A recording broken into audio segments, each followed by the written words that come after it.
Welcome back, everybody. We've looked at the introduction to a geometric sequence. Now we're going to be looking at some more practical examples and strategies for solving geometric sequences. Before I get to the example, I just want to remind you of a few things just so we are all good for some examples. Let's have a look at the board. So please, can everyone just remind themselves that the nth term for geometric sequence can be written as Tn is equal to a r to the power of n minus 1. A reminder that a is the first term of a geometric sequence and r is my common ratio. My common ratio is the number or the factor that each term is multiplied by to get to the next term. So just a reminder that we can actually use this formula to write down term values in terms of a and r. So I can write term 43 as a r to the power of 42 because I always have the power being 1 less than the term number. So 42 is 1 less than 43. Cool, let's have a look at our example. So the first term of a geometric sequence is 3. Before I even continue reading this example, if I tell you that the first term of a geometric sequence is 3, we know that that means that T1 is equal to 3, and the first term is actually 3, so I can immediately tell that A is 3. Now we can continue reading our example. The sum of the second and the third term is 60. So we are now asked to determine the first 3 terms as well as the general term Tn. So I'm going to go through the working out now, but please just remember that as soon as you see a question that involves plenty of words and describing certain position numbers and position values, always make sure that you know what type of sequence it is.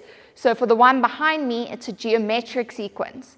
So I'm going to be writing my term values in terms of a and r. Being able to write my term values in terms of a and r will allow me to solve the equation simultaneously. So I'm going to write the term values in terms of a and r behind me, and then we are going to solve simultaneously. Let's have a look at the board. So we discussed that T1 is 3, and I know that term 1 always is a for a geometric sequence. So this simultaneous is actually quite nice because I immediately know what a is. So if I'm now going to be writing term 2 in terms of a and r, term 2 is actually the same thing as a r to the power of 1. Because just a reminder, the power of the r is always 1 less than the term value. This is being added to term 3, and I can actually write term 3 in terms of a and r as well. Term 3 will be a r squared, because r squared, the squared is 1 less than the term value. So I've got ar plus ar squared is equal to 60. We now have the advantage of having a being 3, so I can carry that across.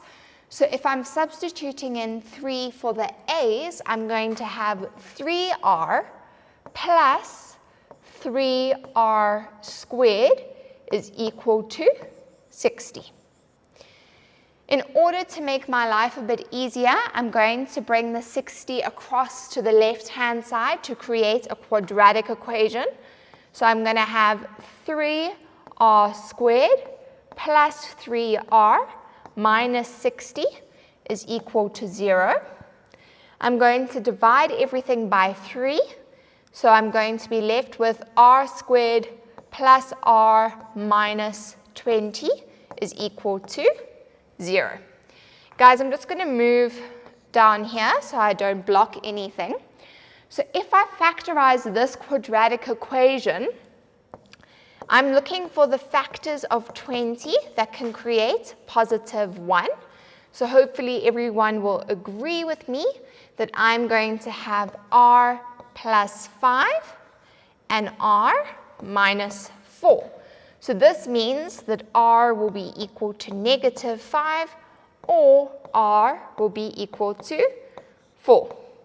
So if I want to write a nice conclusion, I'm going to have a is equal to 3 and r is equal to negative 5 or r is equal to 4. Now we're going to actually answer the question. So just a reminder, I need the first 3 terms and I need the nth term. So when r is negative 5, we're going to have Tn is equal to 3 times negative 5 to the power of n minus 1. So that is my nth term for the pattern. The term or the first 3 terms of the sequence will be 3. 3 times negative 5 will give me negative 15 because my ratio is negative 5. And then if you want to use your calculator, we're going to have 3 times negative 5, and we're going to multiply again by negative 5 to get that the third term is 75. So the nth term when r is negative 5 and a is 3, we're going to have Tn is equal to 3 to the times negative 5 to the power of n minus 1. The first 3 terms are 3, negative 15, and 75. Then we are going to do when r is equal to 4, Tn will be equal to 3 times 4 to the power of n minus 1. The first 3 terms will be 3.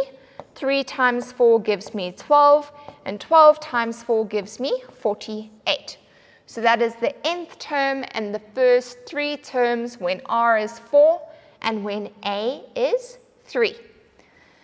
Wonderful, everyone. I hope that everyone's okay with the example that I've done so far. I've solved simultaneously for a and r. After the break, we're going to be looking at some more examples of geometric sequences.